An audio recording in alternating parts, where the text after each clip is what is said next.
هل سألت نفسك يوما كيف يحقق بعض الطلاب أعلى الدرجات بجهد أقل؟ بينما تقضي أنت ساعات طويلة غارقا بين الكتب والملاحظات؟ الحقيقة البسيطة هي أنهم لا يدرسون أكثر منك، بل يدرسون بذكاء. واليوم سأشاركك طريقة للتعلم السريع، لدرجة قد تشعر معها وكأنك تختصر الطريق اختصارا ذكيا. وإن تجاهلت هذه الخطوات فستبقى في دائرة التعب والنسيان. لكن قبل أن نبدأ، تذكر شيئا مهما: العقل نعمة، والتركيز توفيق، والنجاح لا يكون بالجهد وحده، بل بالتوكل على الله أولا. لذلك ابقى معي حتى النهاية، لأن هناك سرا يعتمد عليه المتفوقون ليحفظوا ما يدرسون دون عناء. هيا نبدأ. الخطوة الأولى: الابتعاد عن وسائل التواصل الاجتماعي، أكبر عدو للتركيز. كن صادقا مع نفسك. كم مرة تمسك هاتفك أثناء المذاكرة؟ في كل مرة تفعل ذلك يفقد عقلك تركيزه ويبدأ من جديد. وسائل التواصل الاجتماعي صممت لتسرق انتباهك وتحبسك في تشتيت دائم. الحل بسيط: أغلق الإشعارات، ضع الهاتف بعيدا عنك، واستخدم وسيلة تساعدك على التركيز. وتذكر أن إتقان العمل نوع من الأمانة، وأن الله يحب إذا عمل أحدنا عملا أن يتقنه. تؤكد الدراسات أن وجود الهاتف بجوارك فقط يقلل من تركيزك. جرب أن تقول لنفسك: سأتفقد هاتفي بعد انتهاء جلسة المذاكرة. ستتفاجأ بكم الإنجاز الذي ستحققه. والآن ننتقل إلى طريقة سريعة لتنشيط العقل فورا. الخطوة الثانية: شرب الماء والحركة، وقود العقل الحقيقي. يتكون الدماغ في معظمه من الماء، وأي نقص فيه يؤدي إلى ضعف التركيز وتشوش الذهن. إذا شعرت بالكسل أو التعب، اشرب كوبا من الماء قبل أن تبدأ المذاكرة. ولا تبقى جالسا لساعات طويلة. قف قليلا، تمدد أو تحرك لدقائق.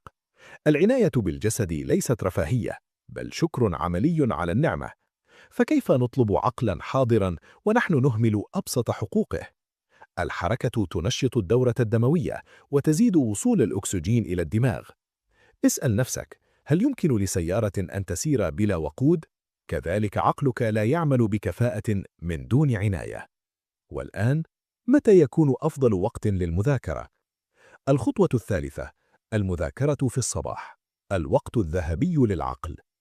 قد لا تعجب هذه الفكرة محبي السهر، لكن الدراسة في الصباح أفضل علمياً. يكون الذهن أكثر صفاء، والطاقة أعلى، والقدرة على الحفظ أقوى. وليس عبثا أن يكون الصباح وقت البركة. وقد دعا النبي صلى الله عليه وسلم قائلا: اللهم بارك لأمتي في بكورها. فبداية اليوم بنية صادقة وسعي منظم تصنع فرقا كبيرا. أما المذاكرة ليلا فغالبا ما تعطيك شعورا زائفا بالإنتاج. حتى نصف ساعة من المذاكرة الصباحية قد تجعلك تتعلم بسرعة مضاعفة. جرب ذلك لأسبوع واحد وستلاحظ الفرق بنفسك. وإن كنت تظن أن وقتك لا يكفي، فالخطوة التالية ستغير ذلك. الخطوة الرابعة: قاعدة 80-20. ركز على المهم. 80% من نتائجك تأتي من 20% مما تدرسه. وهذا يعني أن جزءاً كبيراً من الكتاب ليس ضرورياً للاختبار. ركز على الأفكار الأساسية والأسئلة المتكررة والامتحانات السابقة، وتجاهل التفاصيل التي لا تسأل غالباً. العقل حين يتشتت يضعف عطاؤه. والتنظيم ليس فقط مهارة، بل دليل وعي وحكمة. اسأل نفسك دائماً: ما الذي يختبر فعلاً؟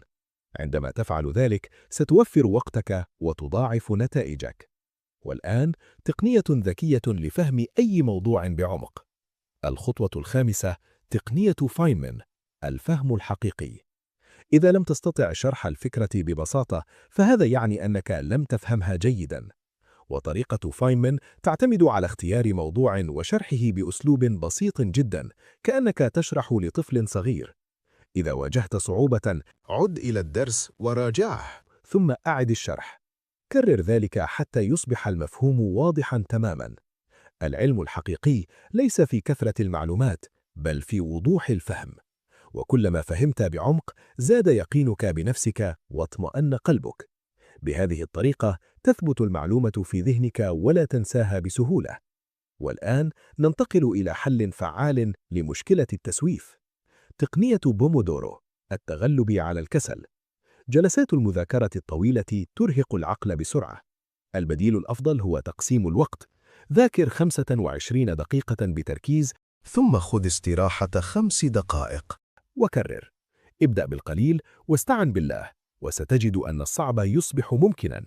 فهذه الطريقة تحافظ على نشاطك وتقلل الإرهاق وتجعل البدء أسهل. لكن كيف نضمن ألا ننسى ما نتعلمه؟ البطاقات التعليمية، تقوية الذاكرة. القراءة وحدها لا تكفي. العقل يتعلم بشكل أفضل عندما يحاول التذكر بنفسه. البطاقات التعليمية تجبرك على الاسترجاع، وكل محاولة تذكر تقوي الذاكرة.